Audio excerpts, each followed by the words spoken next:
Coming up, the Chelsea stars missing out on England's Euros match tonight, and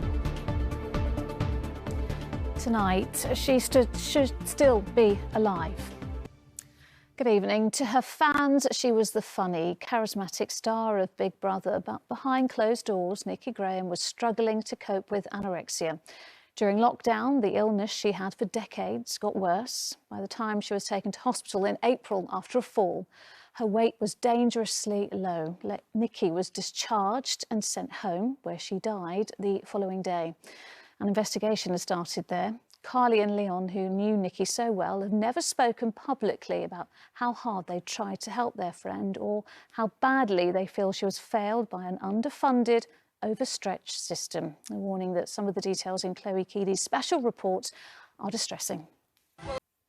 Nikki Graham's friend Carly Cunningham speaking to Chloe Keady then. Joining me now is Tom Quinn from the Eating Disorder charity Beat. Tom, thanks so much for joining us this evening. Let's just pick up on what Carly was saying right there. Not enough funding, not enough support, ultimately a tragic loss of a life. But Nikki's story is just one story, isn't it?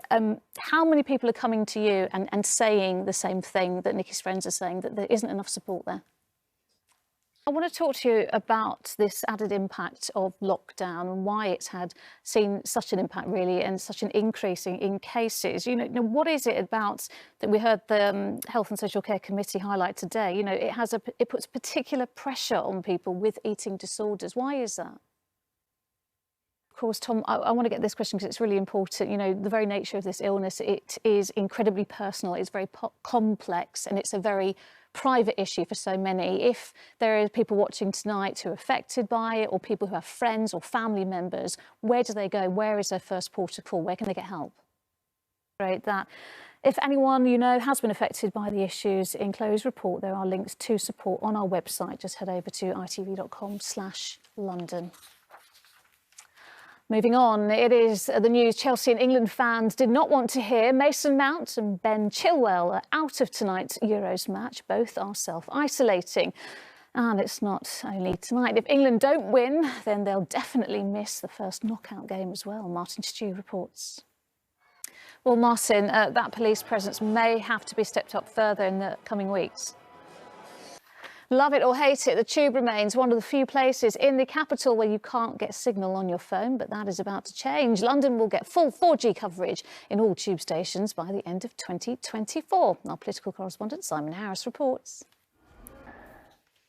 On this day in 1948, HMS Windrush arrived at Tilbury Docks in Essex with 500 migrants from the Caribbean on board, invited here to work after the Second World War. Now, Windrush Day celebrates their contribution to the UK. Two women whose parents were part of that generation have written a guidebook on London's Black history to highlight their achievements. Our senior correspondent, Monkey Phillips, reports. My next guest tonight has been writing and performing music for 5 decades. She's sung on stage with Nelson Mandela and has won enough awards to make any mantelpiece creak. But perhaps the best introduction to Joan Armatrading is a reminder of one of her biggest hits. Difficult 15 months for everyone in the music industry, hasn't it? But you've managed to write a new album. It's called Consequences, and I guess you did it all in lockdown. Yes. For you, because you've got a very big show that is happening at the end of July in London. It's at the Asylum Chapel, and it's going to be streamed around the world, isn't it? I mean, how's it going to feel for you to be back performing live after so long? Well, it's going to be fantastic. Here, without asking you about that amazing performance that you did a few years ago now with Nelson Mandela, what are your memories of that moment? So special. It was. Here's Sally. And finally, if watching the Euros isn't exciting enough, a Londoner has come up with a way to feel a bit more part of the action. Fanslide is an app designed from Joe Kokoza's kitchen table during the long winter lockdown. It is the world's first live in-play fantasy football app, and they're hoping launching during the Euros will bring added success. Here's Rags Martel to explain how it works.